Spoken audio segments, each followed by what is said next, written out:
If there's one constant in education, it's that nothing ever stays the same, except for maybe the coffee in the lounge. From chalkboards to smartboards, standardized tests to personalized learning, and now AI in the classrooms, it feels like we're just one policy change away from reinventing the wheel once again.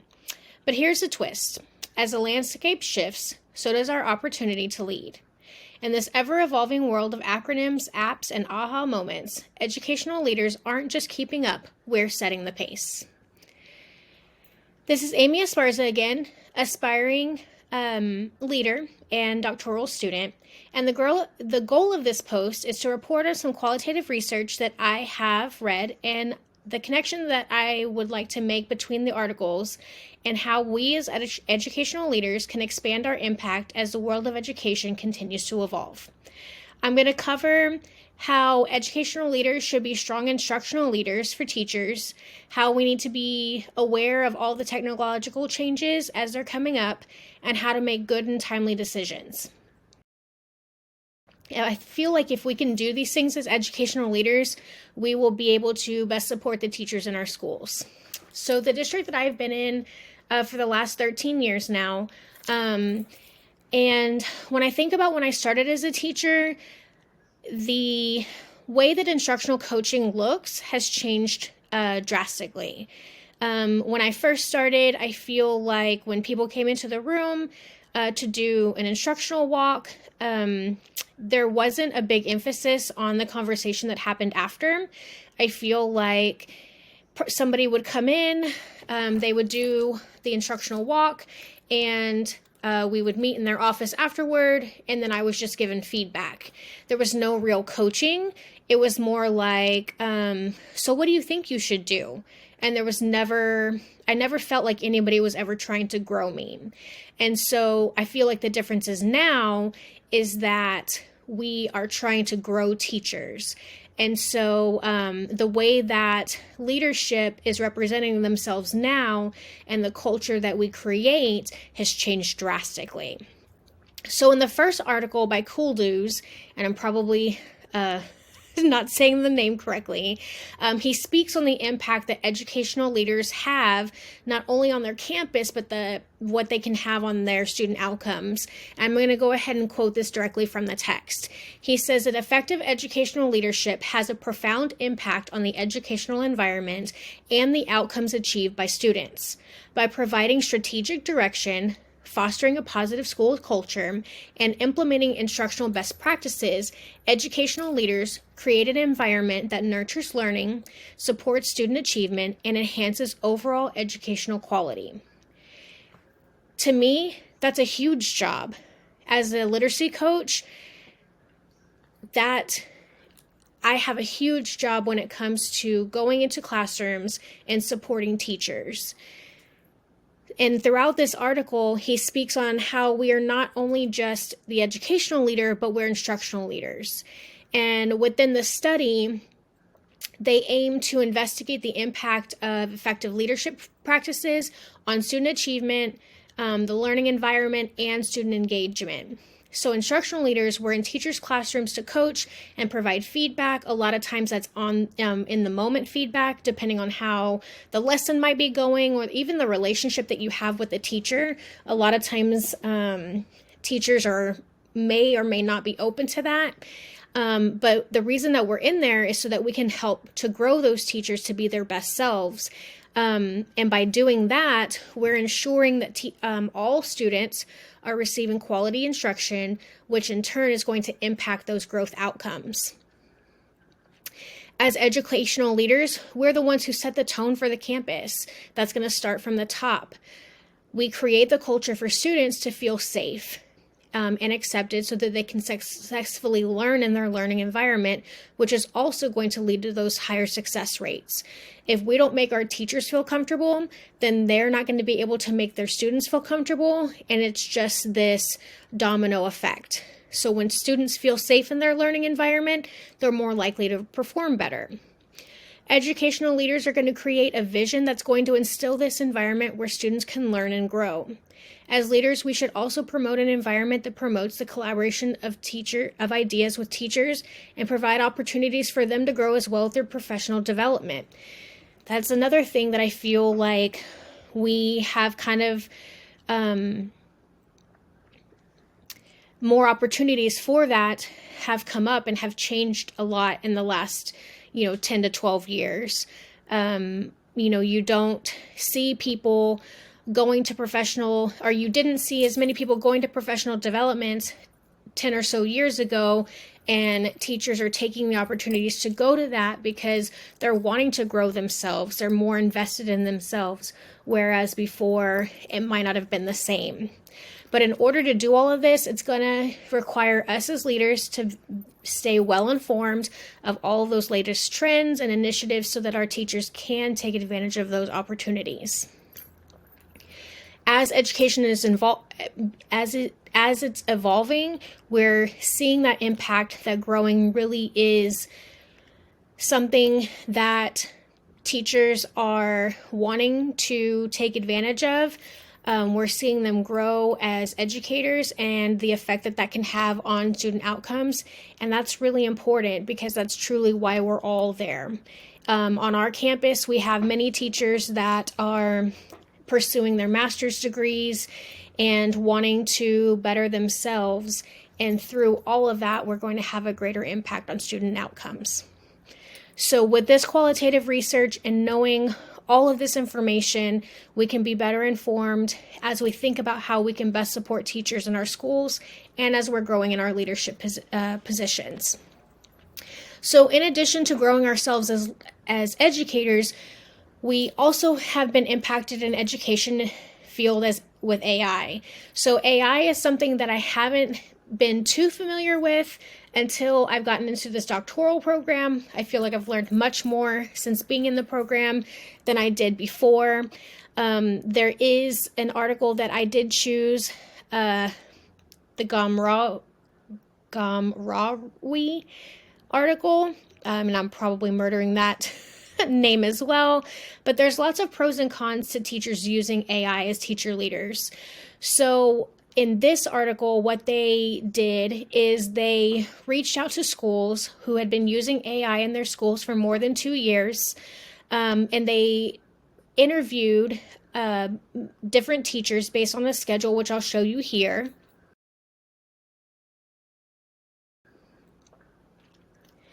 And on this schedule, what they did, or based on this schedule and the questions that teachers were being asked, they provided feedback on how, AI was benefiting students, how teachers felt about it. As you can see from the interview schedule, teachers were able to talk about how it enhanced their teaching, how it might have regressed their teaching, even some of the competencies, like what did teachers have to know in order to be able to utilize the AI. And so when you think about the results and some of the benefits and regressions of using AI, a lot of the teachers and the results kind of showed that by utilizing AI, they were able to provide students with adaptive learning experiences. It gave them a more, a quicker way of analyzing data. They could give students interactive learning experiences that they weren't able to do before, and they were even able to utilize it as a personal assistant. So you could have it take care of things. I know on our campus, a lot of times our assistant principal will utilize it to help him write emails. And so taking care of those little tedious things to get through, the day, or take care of those things that might be more timely where you can spend your time in other places.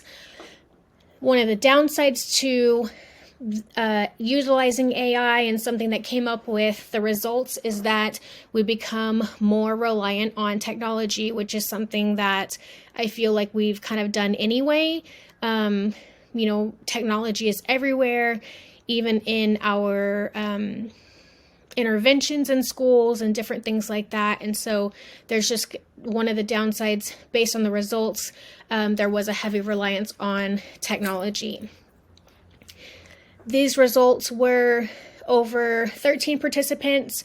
So some of them, when it came to the regression or expansion in teaching, they were kind of polarized. And so some of them felt like they were being forced to become facilitators of technology, and then it might pose a threat to their autonomy as a teacher. And so they felt that it might take over their position. But one thing that the article did state is that one thing that AI can't do is it can't build relationships with students. And that's one thing that you can kind of feel safe as an educator, is that AI can never take over that position. So as educators, we're all safe in that sense, which is kind of reassuring. One of the other things too, if we're utilizing AI for administrative tasks, it's going to give teachers an opportunity to focus more on some of those instructional leadership things. That would alleviate their time to mentor students, and even work on more innovative things to put into the classroom. So by utilizing AI to take care of those more tedious tasks, it freed up their time to spend in other things. So even with, if they felt like even if you were going to use AI, you absolutely had to be literate in technology. You had to be open to those things, and be open to adding that to, your pedagogy. And they also felt too that, because not everybody's going to have the same experience or the same comfort when it comes to technology. And so you would have to support each other when it came to that. So AI can be beneficial to schools for many reasons, but everybody would have to be properly trained for that. And just having this information from, the qualitative research is just another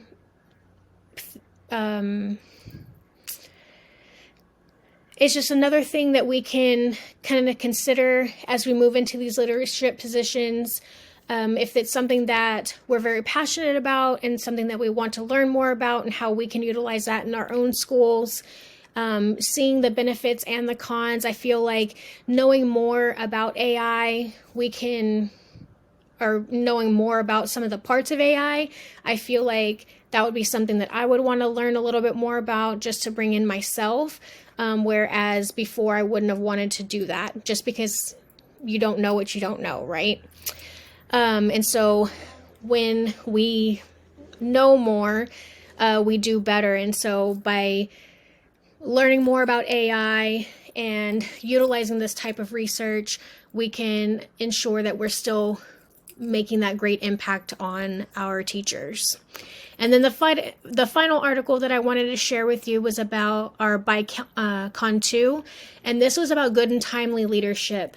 And the story that she compares the good and timely leadership was to the story of Antigone. And the overall basis of the story was just not functioning with blind spots or bias in your decision making. And Antigone was overconfident, self-centered, and had the inability to appreciate different viewpoints.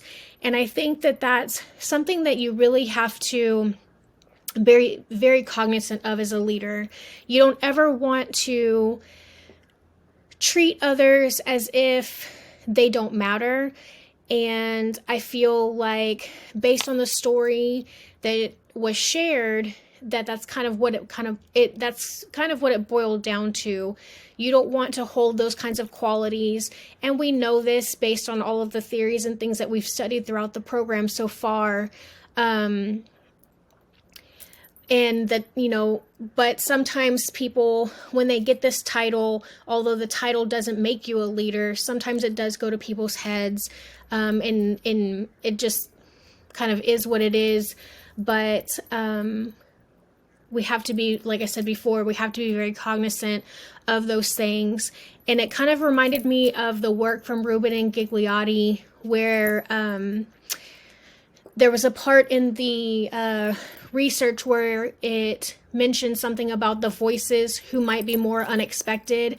Gagliotti described them as the ones who kind of go against the grain, and listening to those also, like, because those voices are going to be the ones that are going to help you improve, requalify, and transform the order, is the way that Cantu describes it.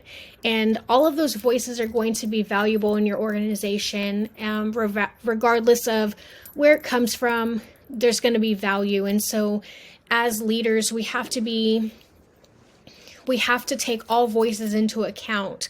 Everybody deserves to be heard and considered, and I think that that's what a good leader truly does.